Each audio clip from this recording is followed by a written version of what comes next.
সুপ্রিয় দর্শক, জানিয়ে দেব আজকের সবচেয়ে গুরুত্বপূর্ণ ভয়ঙ্কর সব আপডেট সংবাদ। শুরুতেই জানাবো এমন এক সংবাদ যা দেখলেই রীতিমতো চোখ কপালে উঠবে। সাবেক প্রধানমন্ত্রী শেখ হাসিনা আগামী ডিসেম্বরে ফাইনালি দেশে ফিরবেন বলেন ভারতের রাজনৈতিক বিশ্লেষক গৌতম লাহিড়ী। এদিকে আওয়ামী লীগের দুর্দিনে বন্ধুত্বের হাত বাড়িয়ে দিলেন ভারত নরেন্দ্র মোদী সরকার। সকল জল্পনা কল্পনা শেষে জামিন পেলেন সাবেক এমপি ব্যারিস্টার সুমন। এদিকে সুমনের গলায় ফুলের মালা দিলেন প্রধানমন্ত্রী তারেক রহমান। একে একে সুখবর পাচ্ছে শেখ হাসিনা। আগামী ডিসেম্বরে আগেই আওয়ামী লীগের বিজয় শুরু। বিস্তারিত থাকছে প্রতিবেদনে। এদিকে জামিন পেলেন ব্যারিস্টার সুমন। খেলা শুরু হয়ে গেছে আওয়ামী লীগের। শেখ হাসিনার দেশে ফেরা কেউ ঠেকাতে পারবে না। ফেসে যাচ্ছেন নাহিদ, হাসনাত, শারজিস। হাইকোর্ট থেকে জামিন পেয়েছেন হবিগঞ্জ ৪ আসনের সাবেক সংসদ সদস্য ব্যারিস্টার সুমন। তো বিচারপতি শেখ জাকির হোসেন এবং বিচারপতি মোহাম্মদ জাকির হোসেনের সমন্বয়ে গঠিত যে হাইকোর্ট আছে সেখানে এই আদেশ দেওয়া হয়েছে আদালত থেকে বা কারাগার থেকে তিনি মুক্ত হবেন। ১,০০০ জন তারেক একত্রিত হইলেও শেখের বেটির যাত্রায় ন্যূনতম বাধা সৃষ্টি করতে পারবে না। নভেম্বর হেডলাইন, ডিসেম্বর হবে ডেডলাইন ইনশাআল্লাহ। এবং শেখ হাসিনা এমন হতে পারে যে ডিসেম্বরের আগে চলে আসবে। কিভাবে আসবেন, কি করবেন, গভর্নমেন্ট যদি ঠিক না করে তাহলে এই দেশে উনি যে ফিরবেন, উনার কি ইন্ডিয়ান আর্মির কি কমান্ডো ফোর্স সাথে আসবে না আগে প্যারাট্রুপার্সরা আইসা ঠিকঠাক করবে, সিকিউরিটি প্রোভাইড করবে, রাস্তা ক্লিয়ার করবে। ইউনূসের জিরো তত্ত্বের চেলারা হাতে নাতে ধরা পড়ার একেবারে সামনাসামনি এরকম একটা অবস্থানে অবস্থান করতেছেন। বণিক বার্তা পত্রিকায় সেই বিষয়টা উঠে আসছে। কর্মের ফল তো তাদের ভোগ করতে হবে। বাংলাদেশ ছাত্রলীগ একই কর্মকাণ্ড শুরু করলো। বাংলাদেশ ছাত্রলীগের কর্মকাণ্ড দেখে অনেকের কিন্তু মাথা নষ্ট। তারা এই মুহূর্তে খোলস ছেড়ে বেরোতে শুরু করেছে। রাজপথ দখল করার লক্ষ্য নিয়ে তারা রাজপথে নেমেছে।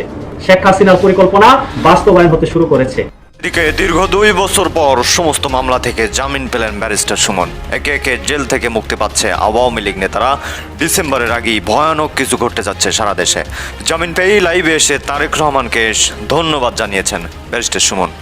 দীর্ঘ 1.5 বছর কারাবাসের পর জামিন পেলেন আওয়ামী লীগের এমপি ব্যারিস্টার সুমন। সোশ্যাল মিডিয়ায় তুমুল আলোচনা। এক এক করে কেন জামিন পাচ্ছেন আওয়ামী লীগের নেতাকর্মীরা? তাহলে কি আবার রাজনীতির মাঠে ফিরছে আওয়ামী লীগ? ব্যারিস্টার সুমনের যারা ফলোয়ার আছেন তাদের জন্য চুনারুঘাটের একটা হত্যা চেষ্টা মামলায় ব্যারিস্টার সুমনের আপনার কিন্তু সাজা হয়েছিল বা রায় হয়েছিল। সেই রায়ে এখন নতুন করে যে রায় আসছে তিনি জামিন পেয়ে গেছেন। শুরু করিতেছি মহান আল্লাহর নামে, যিনি পরম করুণাময় এবং অত্যন্ত দয়ালু। অনেকদিন পর ভিডিওতে আসলাম। আমি আসলে প্রথমেই আপনাদেরকে জানাইতে চাই, বাংলাদেশে আওয়ামী লীগের শাসন আমলে যেই সকল মানুষগুলো সোশ্যাল মিডিয়া প্ল্যাটফর্মের মাধ্যমে ভালো কাজের মাধ্যমে কিন্তু আওয়ামী লীগ করতো, মানুষের হৃদয় জয় করেছিল, তাদের মধ্যে একজন হচ্ছে ব্যারিস্টার সুমন। ওনাকে দল মত নির্বিশেষে সকলেই কিন্তু পছন্দ করতো। কিন্তু জুলাই আগস্টের শেষ দিকে এসে ওনার বেশ কিছু বক্তব্য, অ্যাক্টিভিটিসের কারণে তিনি আসলে দলীয় পয়েন্ট অফ ভিউতে অনেকের কাছ থেকে খারিজ হয়ে গেছেন।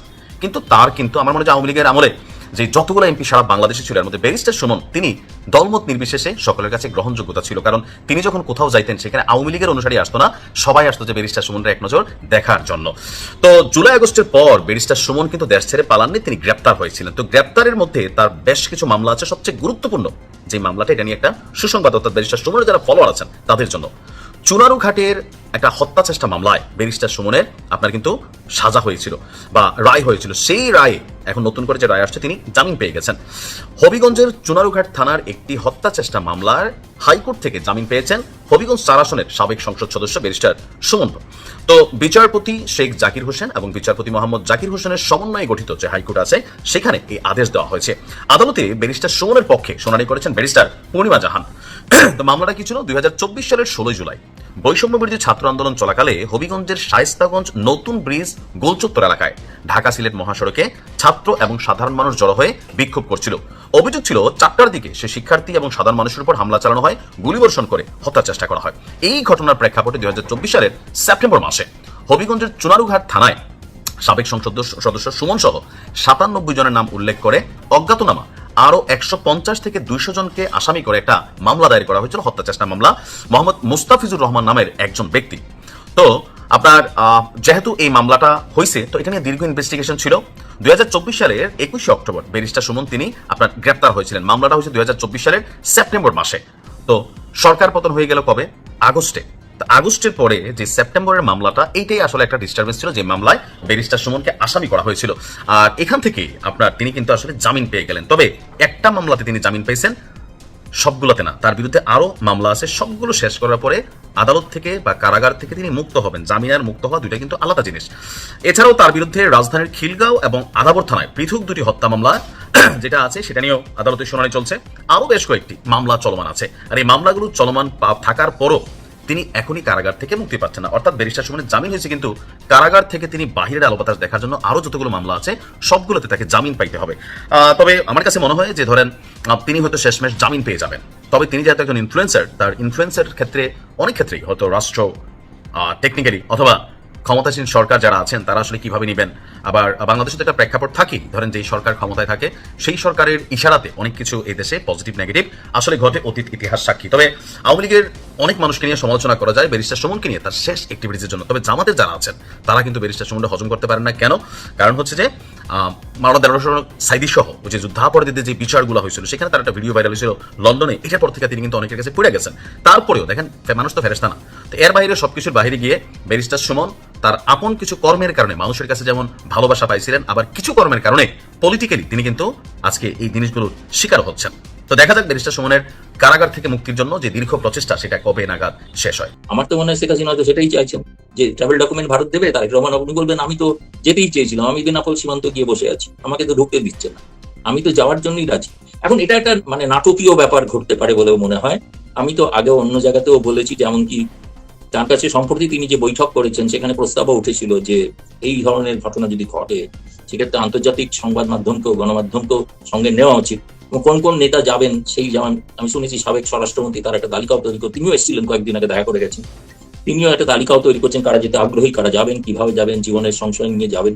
এবং একই সঙ্গে যে গণমাধ্যম তারা যারা যেসব বিদেশি মানে পশ্চিমা গণমাধ্যম তারা আগ্রহী যেতে চান, ফলে তাদেরও তালিকা তৈরি হচ্ছে। কিন্তু আমি জানি যে শেখ হাসিনা পৌঁছবেন সত্যি যেদিন, সেদিন কিন্তু সত্যি সত্যি লোক আটকানোটা মুশকিল হবে। এবং যে কারণে ধরুন ৪ আগস্ট ২০২৪ সেনাপ্রধান ঘোষণা করেছিলেন তিনি গুলি চালাবেন না। মনে আছে তো জাতিসংঘের মানবাধিকার কমিশনের প্রধান তিনি পরে লন্ডনে বিবিসিতে হার্ড টকেতে স্বীকার করেছিলেন যে আমি সেনাপ্রধানকে হুমকি দিয়েছিলাম যে তুমি যদি গুলি চালাও তাহলে জাতিসংঘের শান্তি বাহিনী থেকে বাংলাদেশকে বের করে দেবে। ফলে এখন যদি সেই ধরনের মানুষ জমায়েত হয়, সেটা আওয়ামী লীগেরও পরীক্ষা, সাংগঠনিক শক্তির পরিচয়, তারা সেই ধরনের মানুষ জোগাড় করতে পারবেন কিনা, তাহলে আবার জাতিসংঘকে এরকম একটা সিদ্ধান্ত নিতে হতে পারে যে মানুষের যদি স্বাধীন আন্দোলন করার অধিকারই না থাকে, তাকে যদি গুলি চালিয়ে রোখা হয়, সেটা তো সম্ভব না, সেটা কোনো আন্তর্জাতিক সংস্থা মানতে পারে না। বিশেষ করে সেপ্টেম্বরে যখন জাতিসংঘের অধিবেশন এবং এবারে প্রথম অনেক আবার আর কি প্রথম নয় অনেকদিন পর ভারত নিরাপত্তা পরিষদের অস্থায়ী সদস্য পদ পেতে পারে। ফলে সিকিউরিটি কাউন্সিলও বিষয়টা কিন্তু একটা আলোচনার সমস্তগুলো আপনি যদি সূত্রগুলো যদি দেখেন, এগুলোকে যদি গাঁথেন, তাহলে একটা মালার মতো একটা জিনিস তৈরি হয় যেটা একটা পরিণতির দিকে ইঙ্গিত করে, যে ইঙ্গিতটা আমি সাংবাদিক হিসেবে মনে করি শেখ হাসিনা বাংলাদেশে ফিরছে। বাংলাদেশের রাজনীতির সকল সমীকরণই এখন ডিসেম্বরে শেখ হাসিনার দেশে ফেরার ঘোষণাকে কেন্দ্র করে আবর্তিত হচ্ছে। মানে তিনি ফিরবেন কিনা, ফেরার আগে কি হবে, ফিরলে কি হবে, সরকার কিভাবে দেখবে, সরকারের সঙ্গে এই নিয়ে ভারত সরকারের সম্পর্কটা কোন দিকে যাবে, আমেরিকা কি চাইছে, এসব নিয়েই বিশ্লেষণের পর বিশ্লেষণ চলছে। মানে রাজনীতিটা মনে হচ্ছে শেখ হাসিনা ফেরার আগ পর্যন্ত এই ঘিরেই আবর্তিত হতে থাকবে। এই অবস্থায় ভারত সরকার অবশেষে তারেক রহমান সরকারকে কিন্তু আরেক দফা একটা আমন্ত্রণ পত্র পাঠিয়েছেন দিল্লি সফরের। দিল্লিতে সেপ্টেম্বর মাসে যে ব্রিক্স সম্মেলন অনুষ্ঠিত হতে যাচ্ছে, Brazil, Russia, China, south Africa সহ দেশগুলোর যে জোট, সেই সম্মেলনে তারেক রহমানকে বিশেষ অতিথি হিসেবে আমন্ত্রণ জানানো হয়েছে। এই যে আমন্ত্রণ, দিল্লিতে শেখ হাসিনা আছেন এবং ভারত সরকারের অতিথি হিসেবে আছেন, তাকে ফিরিয়ে দেওয়ার বিষয়ে ভারত সরকার আনুষ্ঠানিকভাবে তারেক রহমান সরকারের কাছেও কিছুই জানাচ্ছে না, কোনো সাড়া দিচ্ছে না। এই অবস্থায় তারেক রহমান ব্রিক্স সম্মেলনের পর্যবেক্ষক হিসেবে ভারত সফরে গেলে সেটা ভারত বাংলাদেশের জন্য কতটা স্বস্তিকর হবে, শেখ হাসিনাকে দিল্লিতে রেখে ভারত বাংলাদেশ সম্পর্কটা আসলে চাঙ্গা হওয়া সম্ভব কিনা, এসব প্রসঙ্গে আলোচনায় আমার সঙ্গে যুক্ত হয়েছেন ভারতের সিনিয়র সাংবাদিক, ভারতীয় প্রেস ক্লাবের সাবেক সভাপতি গৌতম লাহিড়ী। গৌতম লাহিড়ী, আপনাকে স্বাগত জানাই। আপনার কাছে আমার প্রথম যে প্রশ্ন সেটা হচ্ছে যে মানে দিল্লিতে তারেক রহমানকে আমন্ত্রণ জানানো হলো, আবার দিল্লি থেকে শেখ হাসিনাকে ফেরত দেওয়া হবে কিনা তা নিয়ে ভারত সরকারের কোনো সাড়া নেই। ওই একই কথা রণধীর জয়সওয়াল বলছেন যে তারা দেখে যাচ্ছেন। এই অবস্থায় কি ভারতের সঙ্গে তারেক রহমান সরকারের সম্পর্কটা স্বাভাবিকীকরণ শুরু হতে পারে কিনা? আর ভারত সরকার কি আসলে তার মানে তো চাইছে যে শেখ হাসিনা নিজেই যাবেন বাংলাদেশে? মানে কি শুনছেন, কি জানতে পারছেন? ধন্যবাদ। প্রথমে আমি উত্তরটা এইভাবে দিই যে আরেকটি সংবাদ মাধ্যম তারা সাবেক প্রধানমন্ত্রী শেখ হাসিনার কাছে এই প্রশ্নটাই রেখেছিলেন যেটা প্রকাশিত হবে, সেটা হচ্ছে যে ভারতের যে পররাষ্ট্র মন্ত্রণালয়ের মুখপাত্র তো বলেছেন যে এক্সট্রাডিশন ট্রিটি অনুসারে তার আইনি দিক, বিচার বিভাগীয় দিক বিবেচনা করার পর ভারত সিদ্ধান্ত নেবে। এই বিষয়ে আপনার মত কি? সেটাতে শেখ হাসিনা যে উত্তর দিয়েছেন, সেই দিনে উত্তর দিয়েছেন, সেটা তো ভারত স্বাভাবিকভাবে এক্সট্রাডিশনের একটা তো লিগাল পদ্ধতি আছে, আইনি পদ্ধতি আছে, সেই পদ্ধতি তারা অনুসরণ করবেন, যেহেতু আমি তাদের এখানে আশ্রিত। কিন্তু এসব ভেবে তো কোনো লাভ নেই, কারণ আমি তো ডিসেম্বরে নিজেই যাচ্ছি। সুতরাং এক্সট্রাডিশনের তো প্রয়োজন কিছু হচ্ছে না, আমি নিজেই। ফলে তিনি আগে যেটা রয়টার্সকে বলেছিলেন, তার থেকে তিনি এখনো জাপানেরও একটি নিউজ এজেন্সিকে পেয়েছেন, সেটা আপনার অলরেডি প্রকাশিত। তার মানে আওয়ামী লীগ যে বাংলাদেশে আসতেছে সেটা কিন্তু ভারতে কোন সরকার আছে, কোন সরকার থাকবে বা থাকা উচিত সেটার উপর নির্ভর করে না। আওয়ামী লীগ নিজস্ব শক্তিতে তারা নিজের মহিমায় চলে আসবে, এটা হচ্ছে বাস্তবতা। কারণ তাদের লক্ষ লক্ষ কোটি কোটি নেতাকর্মী সমর্থক দেশের মধ্যে আছে। যাক, এই পর্ব শেষ, এখন আসেন দ্বিতীয় পর্ব। আওয়ামী লীগ যে দুঃসময়ে আছে, দুর্দিনে আছে, এইটার তো কোনো সন্দেহ নেই। এখন সুসময় তো বন্ধু অনেকেই হয়, দুঃসময় বন্ধু কয়জনই হয়। দেখেন, আওয়ামী লীগ যখন ক্ষমতাচ্যুত হলো, ভারতে গেলেন, ভারতের সরকার মানে সর্বভারত আওয়ামী লীগকে আশ্রয় দিল, শেখ হাসিনাকে আশ্রয় দেওয়া মানে আওয়ামী লীগকে আশ্রয় দিলেন। তখন এরকম বয়ানও আমাদের এই বাংলাদেশের রাজনৈতিক মহলে চলছে যে শেখ হাসিনাকে আশ্রয় দিয়েছেন ভারত নিজের স্বার্থ হাসিলের জন্য, অর্থাৎ ভারত তার নিজের স্বার্থ হাসিল হবে, শেখ হাসিনাকে অর্থাৎ আওয়ামী লীগকে ছুঁড়ে ফেলে দিবে, এইরকম কথা বলেছিলেন। কিন্তু দেখেন আওয়ামী লীগকে ভারত ছুঁড়ে ফেলেছে কিনা গত 2 বছরে? ফেলে নাই। আপনার যখন বাড়ি হারা, আপনি ঘর হারা, প্রত্যেক সম্পত্তি হারা, আপনি ক্ষমতা হারা, আপনার ব্যাংক ব্যালেন্স সকল কিছু ফ্রিজ হয়ে আছে, টাকা পয়সা কিচ্ছু নাই, আপনি একটা যাযাবর, আপনার ঠিকানা ছিল, ক্ষমতা ছিল, আর্থিক বল ছিল, লাঠির বল, বাহুবল সবই ছিল, এখন কিচ্ছু নাই, এবং দেশের অভ্যন্তরে আপনি থাকতে পারতেছেন না, আপনার জীবনহানির শঙ্কা আছে। এরকম একটা পরিবেশ পরিস্থিতিতে কেউ যদি আপনাকে আশ্রয় দেয়, সেটা আপনি কি বলবেন? সেটা কি আপনার এত এত কিছু আছে দেখে, নাকি আপনি নিঃস্ব হওয়ার পরে আশ্রয় দিল? নিঃস্ব কোনো ব্যক্তিকে কারা আশ্রয় দেয়? যে তারাই আশ্রয় দেয় যারা প্রকৃত বন্ধু, তারা দুঃসময় বন্ধু। তার মানে এখানে আশ্রয়ের বিষয়টা, এটা কিন্তু বিশাল একটা বিষয়, মহৎ একটা কাজ তারা করেছেন, বাস্তবতা। কোথায় যেত তাছাড়া? আর যদি তারা আশ্রয় না দিত, যতই শক্তিশালী আওয়ামী লীগ হোক, ঘুরে দাঁড়াতে যে সময়টা লাগতো সেই সময়টা কিন্তু অনেক সময় লেগে যেত।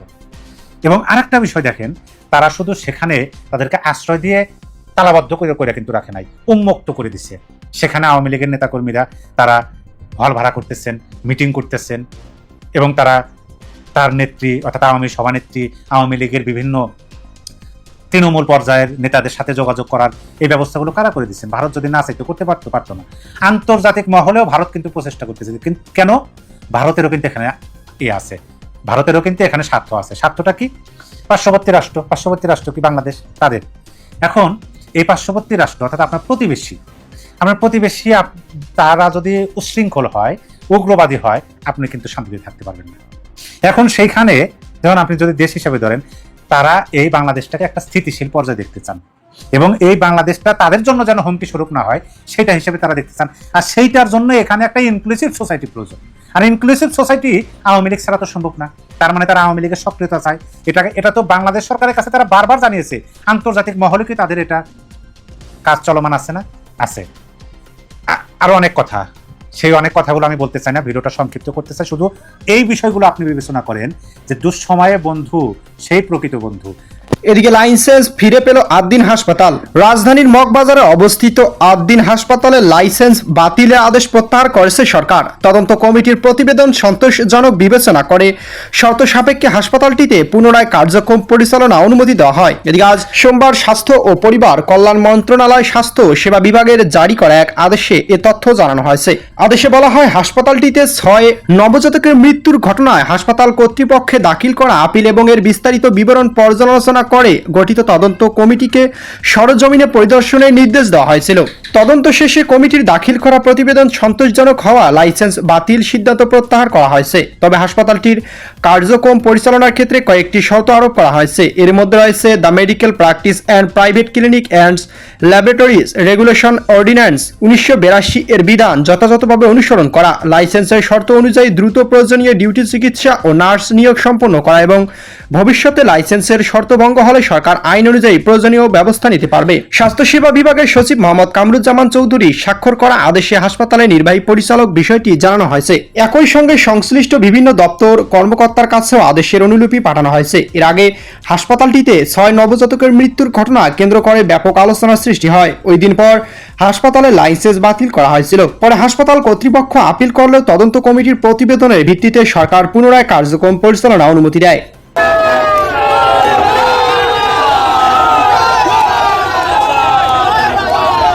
হাজার হাজার মানুষের সমাগম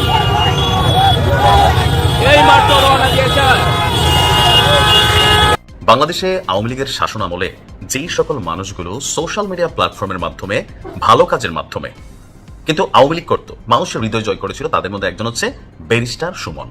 ওনাকে দল মত নির্বিশেষে সকলেই কিন্তু পছন্দ করত, কিন্তু জুলাই আগস্টের শেষ দিকে এসে ওনার বেশ কিছু বক্তব্য অ্যাক্টিভিটিসের কারণে তিনি আসলে দলীয় পয়েন্ট অফ ভিউতে অনেকের কাছ থেকে খারিজ হয়ে গেছেন। কিন্তু আমার মনে হয় আওয়ামী লীগের আমলে যে যতগুলো এমপি সারা বাংলাদেশে ছিল এর মধ্যে ব্যারিস্টার সুমন তিনি দলমত নির্বিশেষে সকলের কাছে গ্রহণযোগ্যতা ছিল, কারণ তিনি যখন কোথাও যাইতেন সেখানে আওয়ামী লীগের অনুসারী আসতো না, সবাই আসতো যে ব্যারিস্টার সুমনরা এক নজর দেখার জন্য। তো জুলাই আগস্টের পর ব্যারিস্টার সুমন কিন্তু দেশ ছেড়ে পালাননি, তিনি গ্রেপ্তার হয়েছিলেন। তো গ্রেপ্তারের মধ্যে তার বেশ কিছু মামলা আছে। সবচেয়ে গুরুত্বপূর্ণ যে মামলাটা, এটা নিয়ে একটা সুসংবাদ, অর্থাৎ ব্যারিস্টার সুমনের যারা ফলোয়ার আছেন তাদের জন্য। চুনারুঘাটের একটা হত্যা চেষ্টা মামলায় ব্যারিস্টার সুমনের আপনার কিন্তু সাজা হয়েছিল বা রায় হয়েছিল। সেই রায়ে এখন নতুন করে যে রায় আসছে, তিনি জামিন পেয়ে গেছেন। হবিগঞ্জের চুনারুঘাট থানার একটি হত্যা চেষ্টা মামলার হাইকোর্ট থেকে জামিন পেয়েছেন হবিগঞ্জ 4 আসনের সাবেক সংসদ সদস্য ব্যারিস্টার সুমন। তো বিচারপতি শেখ জাকির হোসেন এবং বিচারপতি মোহাম্মদ জাকির হোসেনের সমন্বয়ে গঠিত যে হাইকোর্ট আছে সেখানে এই আদেশ দেওয়া হয়েছে। আদালতে ব্যারিস্টার সুমনের পক্ষে শুনানি করেছেন ব্যারিস্টার পূর্ণিমা জাহান। তো মামলাটা কি ছিল? 2024 সালের 16 জুলাই বৈষম্য বিরোধী ছাত্র আন্দোলন চলাকালে হবিগঞ্জের শায়েস্তাগঞ্জ নতুন ব্রিজ গোলচত্বর এলাকায় ঢাকা সিলেট মহাসড়কে ছাত্র এবং সাধারণ মানুষ জড়ো হয়ে বিক্ষোভ করছিল। অভিযোগ ছিল 4টার দিকে সে শিক্ষার্থী এবং সাধারণ মানুষের উপর হামলা চালানো হয়, গুলিবর্ষণ করে হত্যার চেষ্টা করা হয়।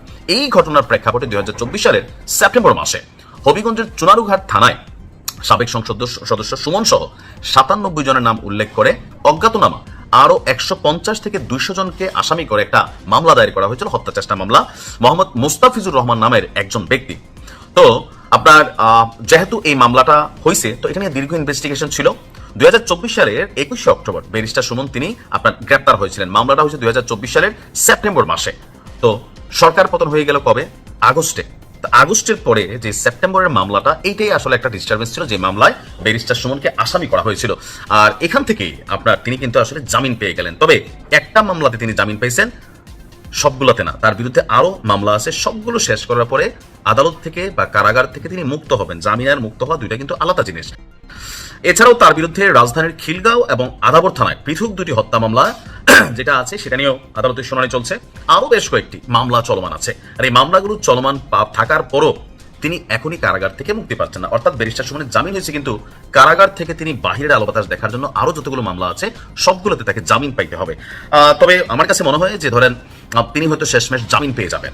তবে তিনি যেহেতু একজন ইনফ্লুয়েন্সার, তার ইনফ্লুয়েন্সের ক্ষেত্রে অনেক ক্ষেত্রেই হয়তো রাষ্ট্র টেকনিক্যালি অথবা ক্ষমতাসীন সরকার যারা আছেন তারা আসলে কিভাবে নেবেন। আবার বাংলাদেশে একটা প্রেক্ষাপট থাকে, ধরেন যেই সরকার ক্ষমতায় থাকে সেই সরকারের ইশারাতে অনেক কিছু এই দেশে পজিটিভ নেগেটিভ আসলে ঘটে, অতীত ইতিহাস সাক্ষী। তবে আওয়ামী লীগের অনেক মানুষকে নিয়ে সমালোচনা করা যায় ব্যারিস্টার সুমনকে নিয়ে তার শেষ অ্যাক্টিভিটিসের জন্য। তবে জামাতের যারা আছেন তারা কিন্তু ব্যারিস্টার সুমনকে হজম করতে পারেন না। কেন? কারণ হচ্ছে যে মাওলানা দেলোয়ার হোসেন সাইদি সহ ওই যে যুদ্ধাপরাধীদের যে বিচারগুলো হয়েছিল সেখানে তার একটা ভিডিও ভাইরাল হয়েছিল লন্ডনে। এটার পর থেকে তিনি কিন্তু অনেকের কাছে পড়ে গেছেন। তারপরেও দেখেন মানুষ তো ফেরেশতা না, তো এর বাইরে সবকিছুর বাইরে গিয়ে ব্যারিস্টার সুমন তার আপন কিছু কর্মের কারণে মানুষের কাছে যেমন ভালোবাসা পাইছিলেন, আবার কিছু কর্মের কারণে পলিটিক্যালি তিনি কিন্তু আজকে এই জিনিসগুলোর শিকারও হচ্ছেন। তো দেখা যাক ব্যারিস্টার সুমনের কারাগার থেকে মুক্তির জন্য যে দীর্ঘ প্রচেষ্টা সেটা কবে নাগাদ শেষ হয়। 1000 জন তারেক একত্রিত হইলেও শেখের বেটির যাত্রায় ন্যূনতম বাধা সৃষ্টি করতে পারবে না। মাথায় রাখবেন, নভেম্বর হেডলাইন, ডিসেম্বর হবে ডেডলাইন। ইনশাআল্লাহ রাজনীতিতে শেখের বেটির কাছে ফেসিস্ট তারেক একটা দুধের বাচ্চা। তারেকের মা খালেদা জিয়া যখন রাজনীতিতে শেখ হাসিনাকে কোনোভাবেই দমাতে পারছিল না, তখন সে ষড়যন্ত্র করা শুরু করলো। তিনি বলেছিলেন রাজনীতিতে শেখ হাসিনাকে থামানো যাবে না, ওকে দমানো সম্ভব না, তাই যে কোনো ভাবেই হোক তাকে হত্যা করো। আর এর পরেই তারা তৎকালীন সময় আন্তর্জাতিক বিভিন্ন টেরোরিস্ট, সন্ত্রাসী, পাকিস্তানি জামাতি জঙ্গিরা একত্রিত হয়ে একবার দুইবার নয় 24 বার জননেত্রী শেখ হাসিনাকে হত্যার চেষ্টা করেছিল। মনে রাখবেন, কুখ্যাত খুনি জিয়া, এরশাদ, খালেদা, মঈনুদ্দিন, ফখরুদ্দিন এরা কেউই কখনো শেখ হাসিনাকে থামাতে পারে নাই। আর সেখানে তো 2 দিনের দুধের বাচ্চা ফেসিস্ট তারেক একেবারে দুমড়ে মুছড়ে যাবে, সর্বশেষ অবশিষ্ট অংশ খুঁজে পাওয়া যাবে না। আপনারা ঐক্যবদ্ধ থাকেন। এই সেপ্টেম্বরের শেষ নাগাদ থেকে প্রশাসন, সেনাবাহিনী একে একে তারেকের নিয়ন্ত্রণের বাইরে চলে যাবে, তারেককে খুঁজে পাওয়া যাবে না। আর ও মূলত এখানে ক্ষমতার বাহাদুরিও করতে আসে নাই, ক্ষমতার মসনদে বৈশা মূলত ওর কিছু অর্থের প্রয়োজন ছিল, আরো অর্থকরীর দরকার। ও দৈত্য নাগরিক ঠিক সময় মতো কইরা কোন একটা রাষ্ট্রীয় সফরের কথা বইলা দেশ থেকে বাইরে চলে যাবে, আর কখনো এই দেশে ফিরে আসবে না। একবার মুসলেকা দিয়ে চলে গেছে, আর মুসলেকা দিয়েই মূলত ক্ষমতার মসনদে বসছে। খালেদা মইরা গেছে, মইরা যাওয়ার পরেও তারেক এই দেশে আসে নাই। মাথায় রাখবেন, 5 তারিখের পরবর্তী সময় প্রায় 17 মাস অতিবাহিত হয়ে যাওয়ার পরে তারেক দেশে আসছে। আওয়ামী লীগ 17 মাস ক্ষমতায় ছিল না, তারপরও দেশে আসার সাহসিকতা তারেক দেখাইতে পারে নাই, কারণ তখন ক্ষমতায় জামাতি ডেভিল ইউনূস, ওরই তো পিতা ছিল, তারপরেও দেশে আসে নাই। মাথায় রাখবেন, নভেম্বরের 29 তারিখ রাত 11:30 খালেদা জিয়া মারা যায়। তার ডেড বডি এবার হাসপাতালে ডিপ ফ্রিজে ভইরা রাখে। বিএনপি থেকে খালেদার মৃত্যুর সংবাদ দেওয়া হয় না, ঘোষণা দেওয়া হয় না, কারণ তারেক দেশে আসলে তার ভোটাধিকার পাবে না, বাংলাদেশের নাগরিকত্ব পাইতে তাকে নতুন করে জটিলতায় পড়তে হবে। এরপরে বঙ্গবন্ধু কন্যার সেই উদারতা, যে খালেদার আর কোনো সন্তান নাই, একটা মাত্র সন্তান কুলাঙ্গার তারেক বিদেশে থাকবে, মায়ের জানাজায় অংশ নিতে পারবে না, এইটা হতে পারে না। তার এখানে উদারতা রয়েছে, বিদেশি শক্তি এখানে কাজ করেছে। দেশে আসলে কুলাঙ্গার খালেদ তারেক গ্রেপ্তার হবে না, তাহলে কিছু শর্ত, 10টি শর্তের উপরে ভিত্তি করে আইন, সুশাসন, গণতন্ত্রের ধারাবাহিকতা অব্যাহত রাখবে এবং উগ্রবাদী জঙ্গিদের বিষয়ে জিরো টলারেন্স নীতিতে থাকবে। সে তার সমস্ত কিছু অঙ্গীকার ভুলে গেছে, সমস্ত শর্তের কথা ভুলে গেছে। ক্ষমতার চেয়ারে বসেই তার পাখা গজাইছে। একবারে মেরুদণ্ডের হাড্ডি ছিন্ন বিচ্ছিন্ন হয়ে গেছে। নিঃশ্বাস নিয়ে বেঁচে থাকার জন্য মুসলেকা দিয়ে আর কখনো দেশে আসবে না, রাজনীতিতে দূরের কথা, সেই মুসলেকার ভিত্তিতে নিঃশ্বাসে বেঁচে থাকার অঙ্গীকারে বিদেশে যেতে পারেছিল। আর আগামীতে ওই পাখাগুলো এমন ভাবে চূর্ণ বিচ্ছিন্ন করে দেওয়া হবে, জীবনে আর কখনো ওই মেরুদণ্ডতে ভর করে ওই দাঁড়াতে পারবে না। যেখানেই পালাইয়া থাকুক না কেন, যত দূরেই যাক না কেন, ওর পাখা চূর্ণ বিচ্ছিন্ন করে দিতেই হবে। ওর অবশিষ্ট সর্বশেষ অঙ্গ প্রত্যঙ্গ কাক এবং কুত্তাকে দিয়ে খাওয়াতেই হবে। ডিসেম্বরে জননেত্রী শেখ হাসিনা আসছেন, এই ঘোষণা দলের কোনো নেতা, কোনো ব্যক্তি দেন নাই, স্বয়ং শেখের বেটি নিজে দিয়েছেন। প্রিয় ভাইরা, কোন রক্তচক্ষু হুমকিতে ভয় পাবেন না। নিজেদের মধ্যে আরো বেশি যোগাযোগ বৃদ্ধি করুন, সর্বশক্তি প্রয়োগ করতে হবে, কিন্তু মনোবল দৃঢ় রাখতে হবে। কোনো বাধা আমাদের দাবায় রাখতে পারবে না। আন্দোলন সংগ্রাম অব্যাহত রাখতে হবে।